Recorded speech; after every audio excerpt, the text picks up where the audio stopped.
Welcome to WiseTake.com. This is CK013. You can find me on Twitter at CK_013.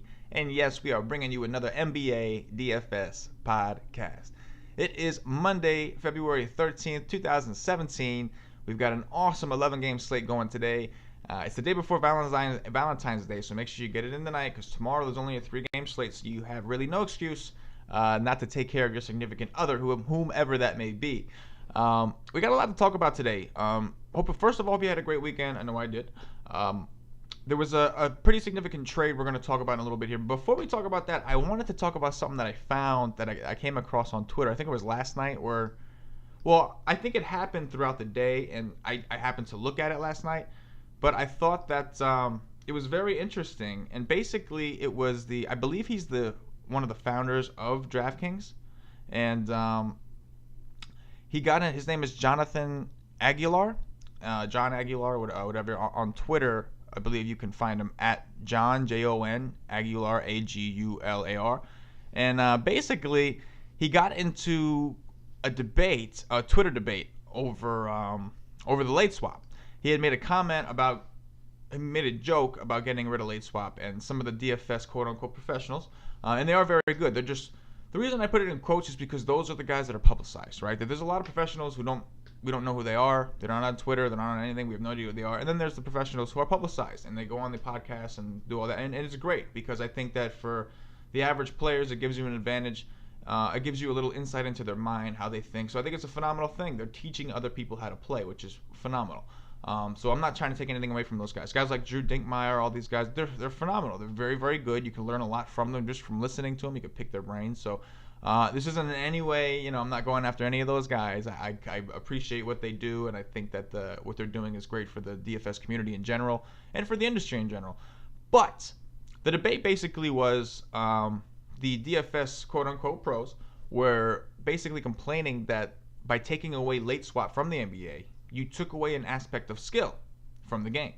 And while to a certain extent I understand, I don't necessarily agree. And John's perspective, the DraftKings co-founder, was saying that he didn't think that there was a skill in squatting on Twitter all night to be able to make a change after lock. Now, John's point why he didn't get rid of late swap for the NFL and the MLB, but he got rid of it for the NBA, is because the NBA is the only sport out of those three that doesn't regulate lineup information. So in the MLB, there's a certain period, I think it's like 3 hours before game time or 2 hours, you have got to submit an official lineup. In the NFL, it's the same thing. I don't know what it is exactly, but there's a certain time where you have to submit a final lineup. And so that's the reason late swap is available, because they feel like the advantage is for everybody. You had a good at least hour, 2 hours, 3 hours to adjust your lineups accordingly for somebody not playing. That is why late swap is still there, because everybody has the notice and the time to adjust. So in his mind, he's just trying to keep it fair. He's trying to keep these average Joes playing. And the reason is because these average Joes make up obviously most of the DFS money. Because think about it, not everybody's obviously a pro. So how are all these 100,000 entry lineups filling? It's a bunch of average Joes. That's what it is, right? And see, the point that the pros were making was that you're taking a skill element out of the game. They believe there is a skill to reacting, hearing news and reacting. And while I do agree with that to a certain extent, my issue with that statement is I don't necessarily think that's a skill. I think that's a matter of you having more time than somebody else, right? Because let me ask you a question. If you're playing Jimmy Butler and lock is at 7 and you find out at 7:30 Jimmy Butler is not playing, but his game is not till 8, if late swap is there, you'll switch it, right? But it's not just the pros who will switch it. Anybody who has time will switch it, because common sense tells you if Jimmy Butler is not playing, you must remove him from your lineup. So where exactly is the skill there? Is it a skill thing, or is it that this average Joe has a family life, has work, doesn't have time to just sit on Twitter and wait for updates? Or is it like actually a skill? Yeah, okay, maybe you'll pivot onto somebody better because you're more skilled. But the pivot itself, taking the injured player or the player that's not playing today out of the lineup itself, that's not a skill. That's called common sense.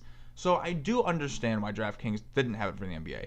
Now, he also mentioned that if the NBA were to regulate their lineups, if they were to have a certain date, a certain time of day or a certain time of hours before the games, that they had to submit an official lineup, then they would potentially think about bringing it back.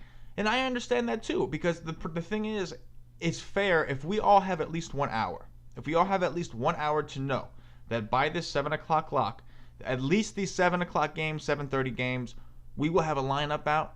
It makes sense. It's fair. Bring back late swap, because that means that at 7 o'clock, we'll find out about the 8 o'clock games, so we all have another hour to adjust.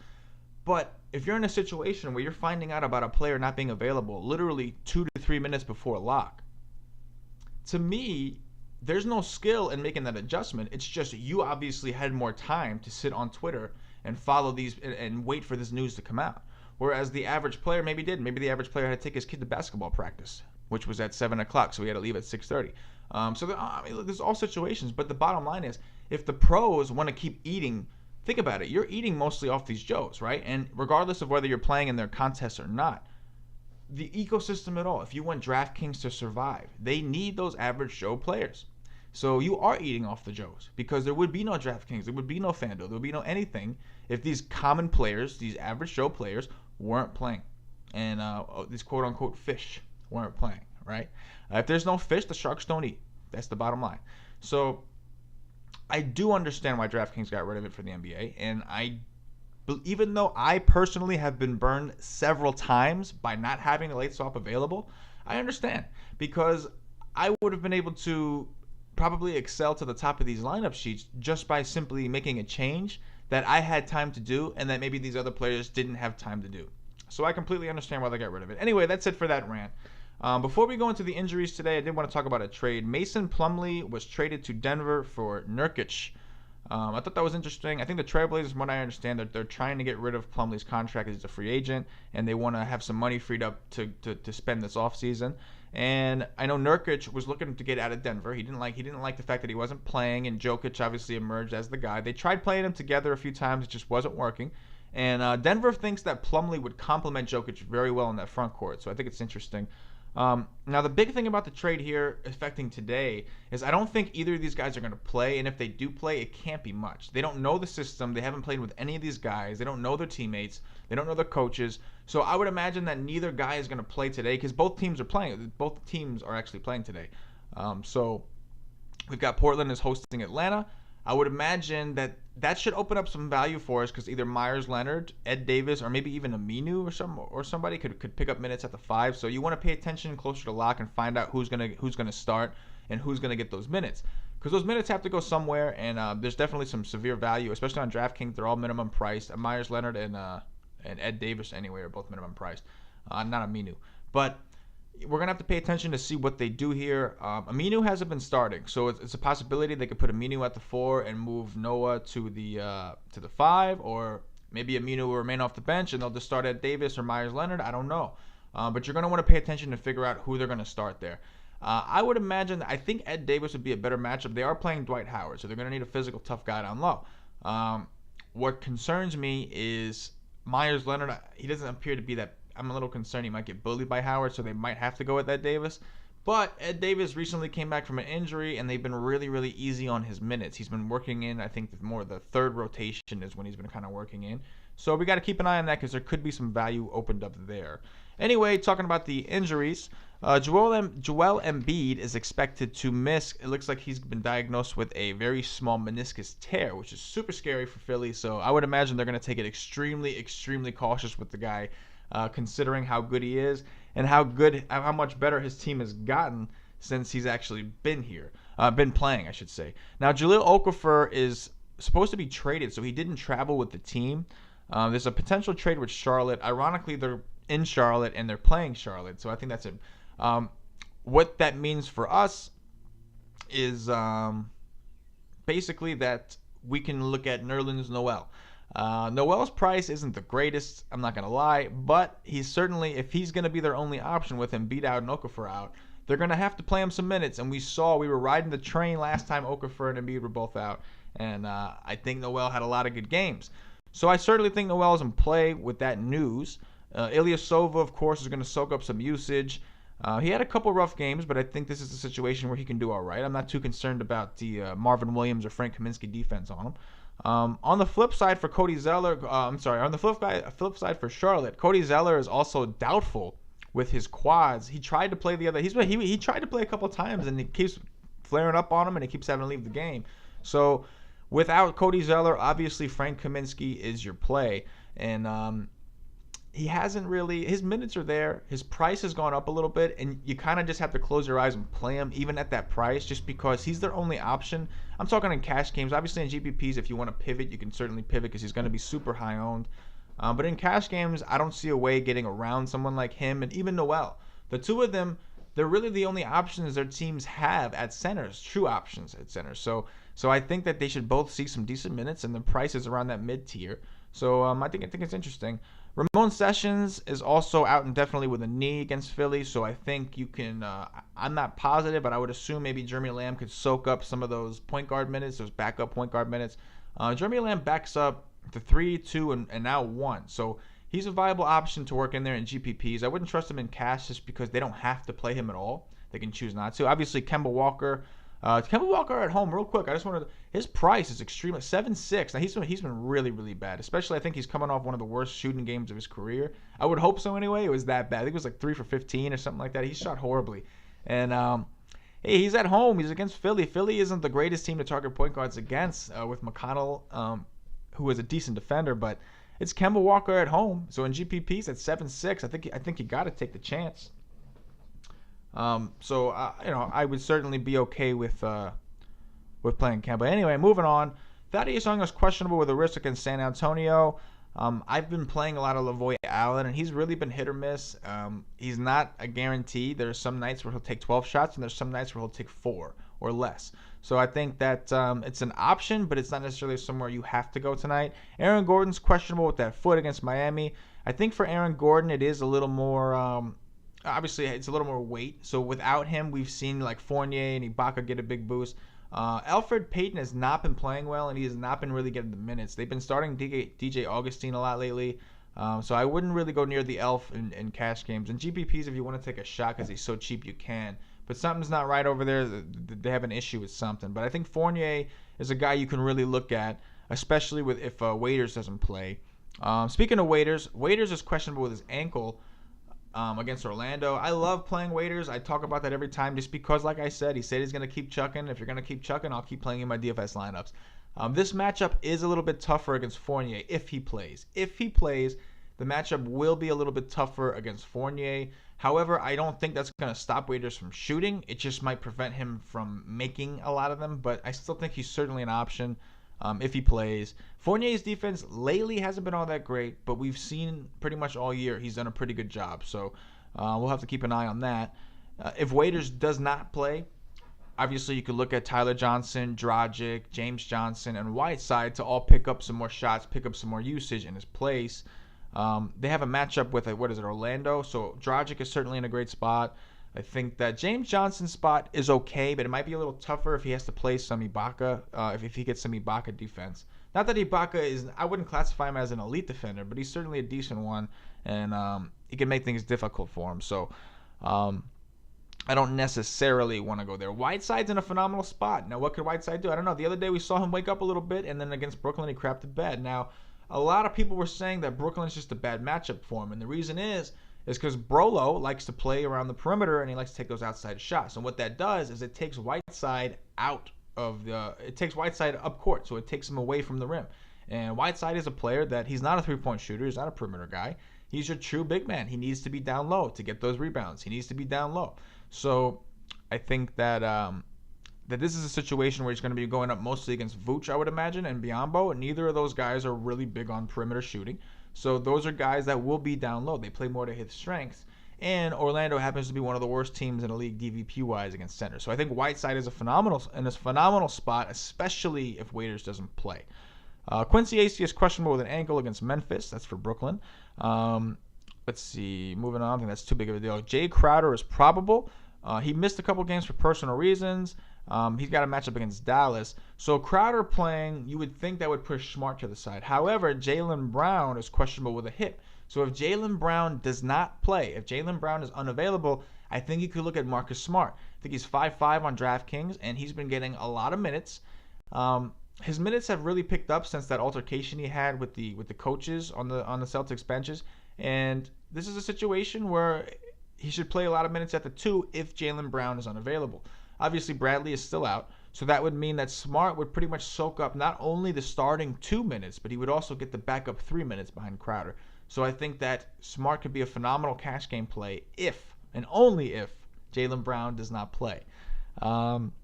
Obviously, without Avery Bradley, we know IT2 is going to remain with that super high usage. I think that his matchup is certainly interesting with Dallas. Darren Williams is back, but he's only playing like 17, 18 minutes a game so far. So unless we hear they're going to raise that limit, he should mostly see matchups with like Yogi, maybe Harris, things like that. So I'm not too concerned. I think he's in a phenomenal spot. A little concerned. They've been on the road for a while, and this is a pace down game for them. Dallas is one of the slower pace teams in the league. I do think Yogi is interesting, but we'll talk about that later. Anyway, Andrew Bogut's expected to miss tonight's contest with a hamstring injury. That means they have no real rim protector. Dirk should be playing the 5. Barnes should be playing the 4. I think Barnes is an interesting spot. We'll talk about that too.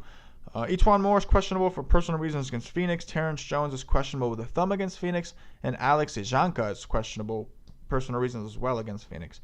You could look at guys like Buddy Hield or whatever, but I think Drew Holiday, these guys just played last night against the Kings in a tough contest. So, Anthony Davis, of course, those injuries don't affect me too much here at all. Terrence Jones not playing. I guess you could look towards Montejunas. He hasn't been playing. As far as I've seen, he hasn't been playing all that well. There was a lot of talk about him in the beginning because he got a couple minutes and he did a lot with those little minutes. But he's been getting a little more minutes, and we haven't seen him do too much. So GPP certainly think is okay, but especially because Phoenix usually struggles against power forwards, but it's not somewhere I'm trying to go. On the other side of the ball, I think there's more to talk about. Tyson Chandler is questionable with an ankle against New Orleans. Now, this is a good one here because if Tyson Chandler doesn't go, and I watched him roll his ankle the other day, it was pretty ugly, and he did miss the next game. If he doesn't go, I think that Alex Len becomes a great stone minimum play. He's 3K on DraftKings, and if you don't want to go with Len or you're concerned about Len, his backup, I think it's Allen Williams, also 3K. Allen Williams can do some stuff. If I felt like he was going to get the run over Len, I would certainly play him, but I don't know. Len's, you got to figure with Chandler out, Len's a lock for at least 25 minutes, and at 3K, you kind of have to go there, especially in a situation where you're playing. They're going to need some bigs on the floor to help with Anthony Davis, assuming he plays in a back-to-back. In this game, though, I really like a few guys. I like Bledsoe. Remember, he was rested. We'll talk about that later, but I do like, if Terrence Jones and these guys are out, I don't think it affects the situation too much. Anyway, Zaza and David West are both supposed to be out for Denver. Moutier's doubtful. Farid's doubtful. Gallinari's out. So this game's going to be interesting here. We know that Draymond Green is going to soak up some of those minutes. JaVale McGee is going to soak up some of those minutes at the 5 with Green. They're going to have a matchup with Jokic, which isn't the best. It's not the worst either, but it's not the best. And we have some concerns for Denver. Who's going to play? Who's going to back up at the 5? So they might have to go small, which is okay because Golden State likes to go small. So I think this game is pretty interesting. We'll talk about this game a little more. I think this game, this is a hunch, but in GPPs, I'm going to probably have a game stack of this game just because I have a hunch it might not be such a blowout as people are thinking. Just because of the fact that, 1, Denver just got back from a road trip, pretty long road trip, and 2, Golden State is coming off a pretty big game in, Oklahoma City, where the emotions were pretty high, adrenaline was pretty pumped. So, I don't know. Golden State will probably crush them, but I think in GPPs it's interesting. The total's super high. Anyway, that's not good. Anyway, let's see. Thabo Sefolosha is questionable with a groin against Portland. If Thabo doesn't play, Hardaway remains in a great spot. I like to target the guards against Portland, both shooting guards and point guards, so I think Hardaway would be in a phenomenal spot. He's 5'7", so his price is up, but it didn't really increase all that much, so I think he's certainly in play if Thabo doesn't play. If Thabo plays, obviously it's going to scale back because it's going to cut into Hardaway's minutes. And if he's not going to get that full 30 or so minutes, then he's too expensive at that point. Let's see. Oh, and Evan Turner for Portland is actually out. So I think that Harkless becomes a decent little play in cash game, just if you're looking to save and you're looking to make up some of those minutes. So let me pull Harkless up on DraftKings. He's 4'6". His price did come up. He was 3'8" last time they went. Then again, it looks like even with Turner out, he only played 23 minutes. So if he's only going to play in the 20s, if he's not going to get a full 30 to 35 with Evan Turner out, then I don't even think he's worth playing because he's really not a high fantasy point per minute kind of guy. He's had a lot of opportunities this year. He used to be the starter. He used to play a full 30, 35, and he just didn't really do anything with those minutes. So it looks like even though he started against Boston, he didn't play all that much. So maybe he's not a guy that we want to look to. Anyway, we're going to switch over and just talk about a couple guys I think are in interesting spots. Obviously, you got Westbrook and Wall. In my opinion, that's kind of the headline matchup of the night. Everybody loves Westbrook. Everybody loves Wall, especially in the DFS communities. So I think that that's a phenomenal spot. Westbrook is 12-7. There is some value already that we talked about, but there's not too much. So I think that you're going to want some value to open up if you're going to play Westbrook today at 12-7. John Wall has been a decent defender, actually. He's been playing pretty hard. Typically, he hasn't been known as a defender, but lately, point guards against him haven't been all that successful. So I think that Westbrook and Wall are both in play, without a doubt. In my cash games, I might have to take a more balanced approach just because the mid-tier at point guard today is so loaded, and we'll talk about that. Giannis at 10.1K against Detroit. I don't mind it. It's a pace-down spot. Detroit just played last night. There is a little concern for me that Detroit might not stay up for this game. I would imagine they're going to try to put KCP on Giannis, but I think he's certainly in play. And lately he hasn't been that high owned. He finally broke out of his little slump and he put up a 60 burger last time he played. So definitely keep an eye on Giannis. Steph Curry at 10K against Denver. You know that risk you're taking. We always talk about how people don't play the Golden State players enough because they're concerned about a blowout. Well, Steph Curry is now 10K. We're not getting a discount on him anymore. That's done. But he's got a phenomenal matchup against Denver. But even though I said that maybe one GPP lineup you can try a game stack, it's pretty tough to imagine Golden State not crushing them at this point when you really break it down. So maybe they won't be, but I'll probably still throw them in at least one lineup just to see what happens because it is a pretty high total there. IT2 is 9.7K. We talked about him. He's going to have a matchup with Darren for a little bit, but mostly probably Yogi and Harris and maybe Seth Curry. So I think he's a phenomenal play. At 9.7, his price came down because his production hasn't really been there lately. Holiday's been crushing lately. He's 8.8. His price is rising. He's got a great matchup against Phoenix. It is the back end of a back-to-back, though. Lillard at 8.6. Great matchup against Atlanta. McCollum. I like McCollum even better at 7.8. He's one of the guys. I like McCollum a lot more than Lillard. He's only 7.8. He's significantly cheaper. That's $800 cheaper. Phenomenal matchup against Atlanta here. So I really, really like, especially if Thabo doesn't play, I really, really like McCollum today. Conley's in a good spot at 7.7 at Brooklyn. Dragic, 7.7 at Orlando. Bledsoe, 7.7 at New Orleans. So there you go. You got three guys, 7.7, all in pretty good spots here. So you can see what I mean when I say it's kind of deep. I really like Bledsoe today. He's only 7.7. His price is still down. I know his coach said he was tired, but he did have a game. He first of all, he played well the other day when he was 7-2. He played well. I think he got just under 40 DraftKings points. And then he had a day off. So he should be nice and rested. He had a couple days off here. And I'm hoping he could really come out swinging. Holiday's defense has not been up to par lately. DVP-wise, New Orleans has been struggling lately against point guards. So I think that this team will heavily rely on Bledsoe today, and I think Bledsoe's a phenomenal play at 7.7. This mid-tier is loaded. I just talked about three guys who are 7.7 who are all in phenomenal matchups, and it's loaded. Kemba Walker we talked about at 7.6 against Philly. I'm not crazy about the matchup, but I do like the fact that he's 7.6 and he's at home. I think that's a great recipe for success today. I probably wouldn't put Kemba in cash because I really like Bledsoe. It's going to be hard for me to get off of Bledsoe. Bledsoe, his minutes have been a little inconsistent, but he's rested. Phoenix is favored in this game. So as long as Phoenix can stay in this game, they're going to rely on Bledsoe to try to get them the W. So I definitely like Bledsoe a lot. I'm going to reiterate that. Schroeder, 6.6 is an interesting play against Portland. I like targeting guards against Portland. Yogi Ferrell, 5K against Boston. Phenomenal matchup. Now, Darren Williams is back. I said that a bunch of times, and I think it's important you realize that. Darren Williams is certainly back. However, he's only been playing about 17 minutes a game. Yogi still did play 30 minutes, even though D-Will was back last time. So I think Yogi as a punt option and a GPP is certainly interesting in a matchup against Isaiah Thomas. Moving on to shooting guard, Batum at 7.9 is in play. Beal at 7.3 certainly in play. Booker 6.9 against New Orleans.